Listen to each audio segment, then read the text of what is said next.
In today's recipe, I'm showing you how to make burgers. These can also be turned into meatballs, so I'll show you how to do different shapes with them for the meatballs as well. The ingredients that we are using is mince, obviously using beef mince today, an egg, an onion, some parsley and salt and pepper. So it's quite a straightforward recipe. With a burger, it's more about what you put with the burger that adds the different flavours. One thing you can do is you can put the cheese on the inside of the burger, so I can show you how to do that as well with one of the burgers. So you can have a cheeseburger, but the cheese is melted and oozing from the inside rather than just putting it on the top at the end. With the burgers, they can be put onto a barbecue. You can cook them using one of the griddle pans, so the pans that have got the lines in them. You can use the George Foreman style grills. You can put them in a grill in your oven and you can turn them on either side. So there's lots of different ways that they can be cooked.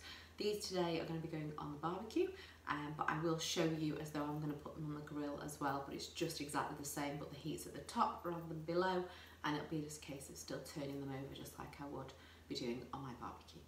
So first thing that we're going to do is prepare the onion.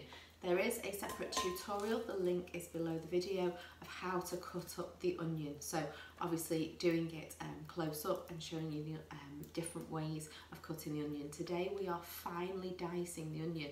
The onion's there really for flavour and for a little bit of sweetness. It will caramelise as it cooks inside the burger. You don't really want to be aware of the onion, you don't want large pieces of onion coming out. So if you do have one of the electric little processors to cut the onion really finely, it may be worth using that. Alternatively, it's a really good way of practicing your fine motor skills and getting those onions cut really finely. So I'm just going to cut this first of all. We always cut with the onion from the top to the bottom so that we keep the root on and it's attached to the onion, keeps all the layers in, and it prevents the onion from bleeding too much. When it bleeds, it's releasing those little particles into the air, and that's what makes you cry. So I'm going to pause the video while I get this finished. Obviously, if you need to watch the tutorial on how to cut an onion, then do that as well. But these are just going to be cut really finely now. Now that the onion is finely diced, I'm going to move on and start to prepare the burgers. So I've got a packet of mince. It does say around 200 grams, that makes 3 or 4 burgers. Obviously, if you've got a pack of mince like this, slightly larger, just make as many burgers as you can because they can actually be frozen. So you can make them, put them between greaseproof paper, and you can freeze them as well if you've got too many.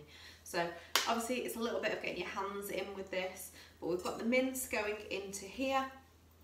Obviously, I would not normally be touching raw meat and then touching the onions because that is cross-contamination.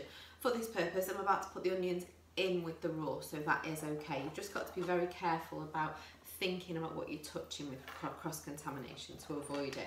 But because I'm not preparing anything else on this chopping board that I'm going to obviously be then eating raw, it is okay. So that is now gone into there, into the bowl, and then what I'm going to do now is season the egg, and the egg works as a binding agent, so it's going to stick everything together. So obviously it's a liquid. When heat's applied, it turns to a solid. That's coagulation, so that's the setting of the proteins inside the egg.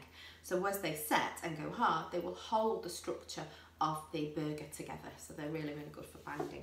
So I'm just going to pop that into a jug, and then I am going to season with salt and pepper.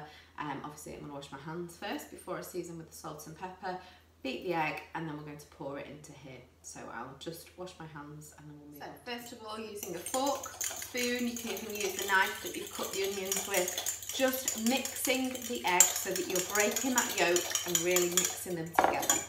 Then I'm just going to add a pinch of salt and black pepper into there. And then the only other thing that I need to do is get my parsley, and you can just bunch the parsley up with scissors and literally just snip it into the burger mix. If you don't have fresh parsley, you can just use dried mixed herbs as well.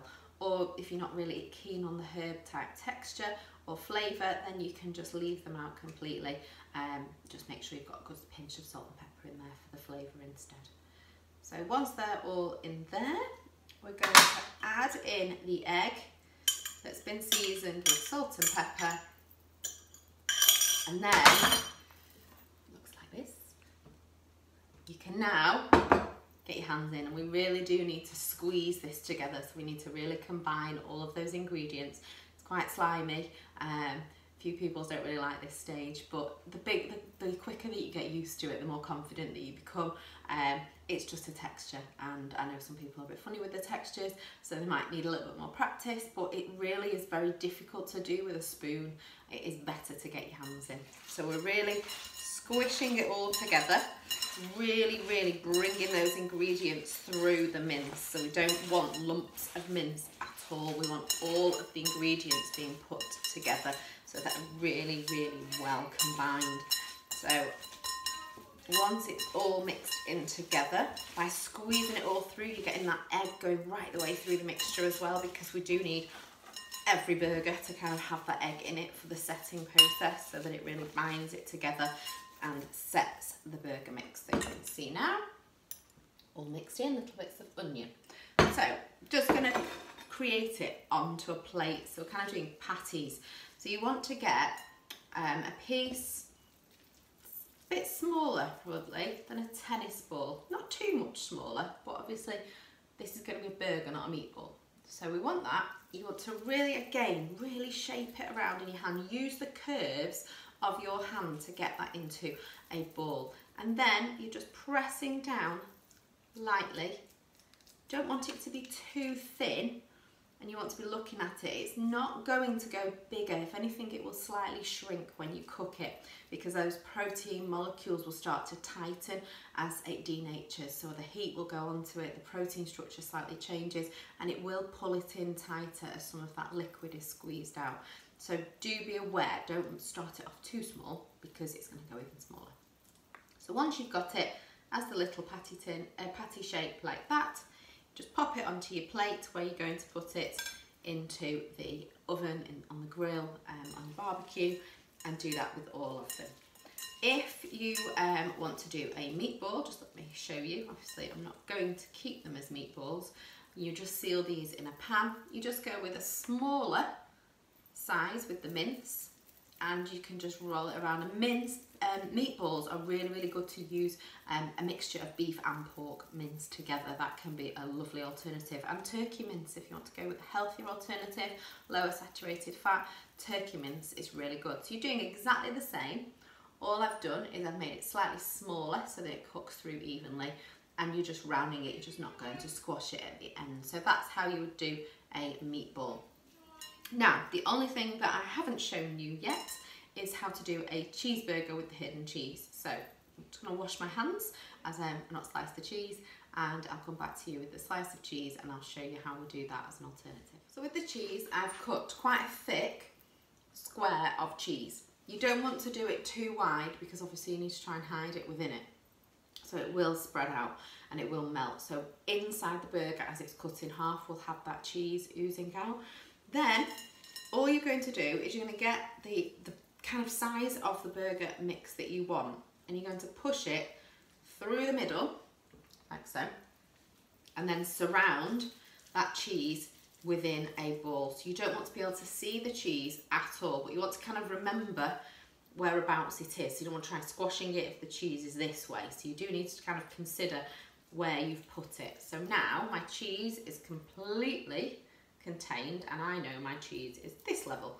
And then all I'm going to do is very carefully start patting it down, keeping the sides as moulded as we can.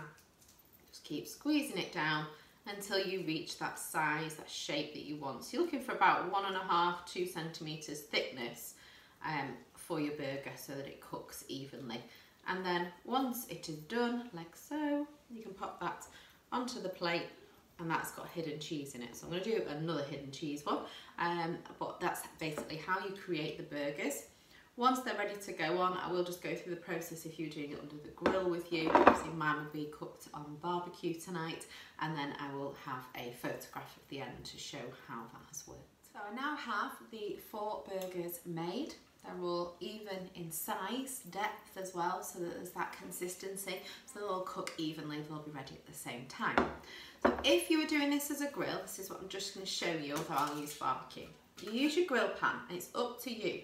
If you feel as though you're not very confident they might fall apart, you may want to cover this part of the grill pan.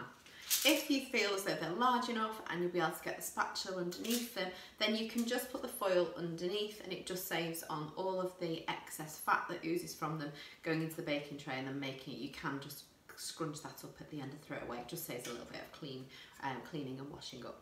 So once you've put them onto there ready, the only thing I tend to do, and this just helps a little bit with the sticking, is just get some olive oil or vegetable oil and just dab your fingers in the oil and just put a little bit of oil on each one, and then that will go downwards, and that will just help when you're trying to turn it over. You're almost giving it a little bit of a barrier so that it doesn't stick to the hot metal. It's got that oil as a little bit of a barrier. Obviously, if you're doing it on a barbecue, then it's the same. Even though the heat's underneath it, it's still the surface that you're putting it onto that the oil goes downwards. So just literally lift these up now, put that downwards that way onto there, and then obviously use this to flip halfway through. So you have your grill on high and you just turn it halfway, making sure that it's got a really golden colour on both sides. With it being minced, you do want to try and cook it, make sure it's cooked all the way through the outside.